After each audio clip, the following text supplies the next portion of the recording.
Bonjour à toutes et à tous. Alors comme je vous l'avais annoncé dans une précédente vidéo, à partir de maintenant et pendant 6 mois environ, chaque semaine, je posterai une vidéo sur un sujet de fond. Donc ça va être soit sur un sujet en lien avec l'autisme, soit sur un sujet en lien avec la ville de Saint-Malo. J'ai décidé de vous parler aujourd'hui de l'hypersensibilité visuelle et plus particulièrement de la photophobie. Donc la photophobie est une sensibilité accrue à la lumière, voire une intolérance à la lumière et plus particulièrement à la lumière vive. Beaucoup de personnes autistes en souffrent, même si ce n'est pas forcément le cas de tous les autistes.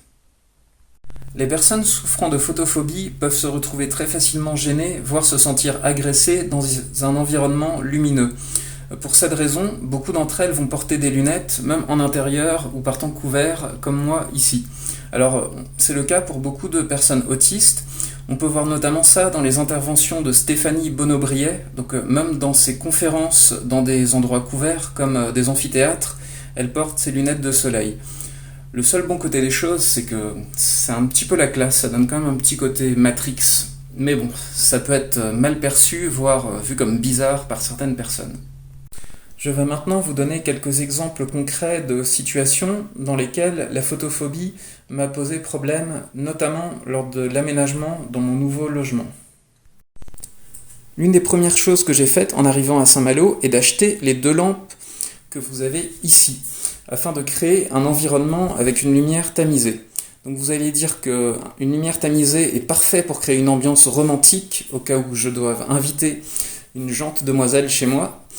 Mais en fait, c'est pas du tout la principale raison pour laquelle j'ai acheté ces 2 lampes. Avant d'acheter les 2 lampes en question, j'utilisais l'éclairage de base de l'appartement. Et je trouve que c'est un éclairage vraiment très intense. Je me sentais agressé, par exemple, quand je lisais ou tout simplement que je regardais la télé. C'était vraiment très compliqué et j'étais parfois obligé de mettre une casquette, même dans l'appartement. Donc, quelque chose d'encore plus problématique dans mon appartement concerne la lumière de la salle de bain, donc ici.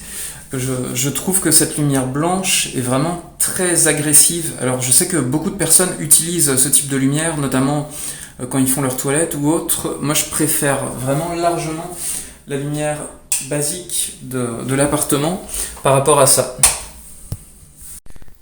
Un autre problème que j'ai rencontré dans cet appartement concerne les interrupteurs. Donc vous voyez qu'ils sont équipés de petites lumières ici. C'est pareil pour celui-ci, donc de lumière bleue.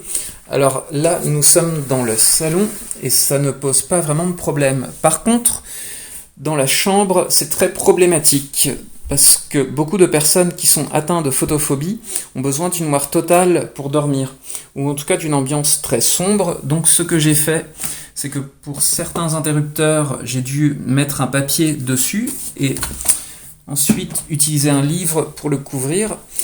Mais c'est très très problématique concernant celui qui est très proche du lit, donc l'interrupteur principal. Heureusement, vous savez tous, j'ai des talents d'ingénieur vraiment de haut niveau. Du coup, j'ai fabriqué un petit cache-lumière ici avec un flyer que j'ai découpé. Donc voilà, c'est parfois avec des petites choses comme ça qu'on arrive à trouver la solution. Jusqu'à présent, j'ai surtout mentionné la photophobie concernant la vie personnelle, mais il faut savoir que ça peut avoir des conséquences importantes sur la vie professionnelle ou la vie sociale. Donc une des premières choses, ça peut être de travailler dans un endroit qui est éclairé par exemple avec des néons, ça peut être vu comme très violent pour la personne, ou tout simplement, enfin j'ai dit travailler, mais ça peut être aussi le cas pour les transports en commun. Donc vous trouverez une photo ici qui explique, qui montre le type d'éclairage à éviter.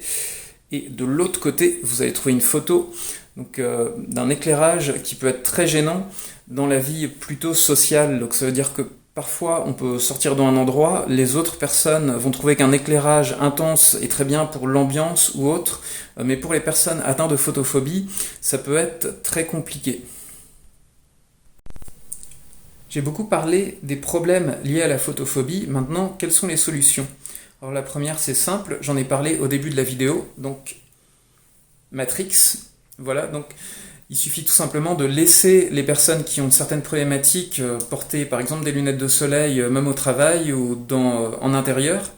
L'autre, ça va tout simplement être pour les personnes qui sont atteintes de photophobie, d'en parler et de ne pas hésiter à demander à éteindre une lumière, à faire en sorte que l'écran de l'ordinateur soit mis vraiment sur le minimum concernant l'intensité de la luminosité. Et encore une fois, d'en parler aussi dans le cercle personnel, de manière à ce que les autres comprennent quand on ne veut pas aller dans un endroit spécifiquement parce qu'il y a une lumière très intense, donc dans un bar spécifique, comme j'ai parlé tout à l'heure avec l'exemple d'un éclairage qui ne serait pas du tout adapté à une personne souffrant de photophobie. J'espère que vous avez apprécié cette vidéo. Si vous voulez en savoir plus sur l'autisme, je ne peux que chaudement vous recommander la lecture de mon second livre, Les mondes de l'autisme. Donc je mets un lien vers sa page produit sur Amazon dans la description. Et en attendant, je vous souhaite une bonne semaine et à bientôt pour de prochaines vidéos.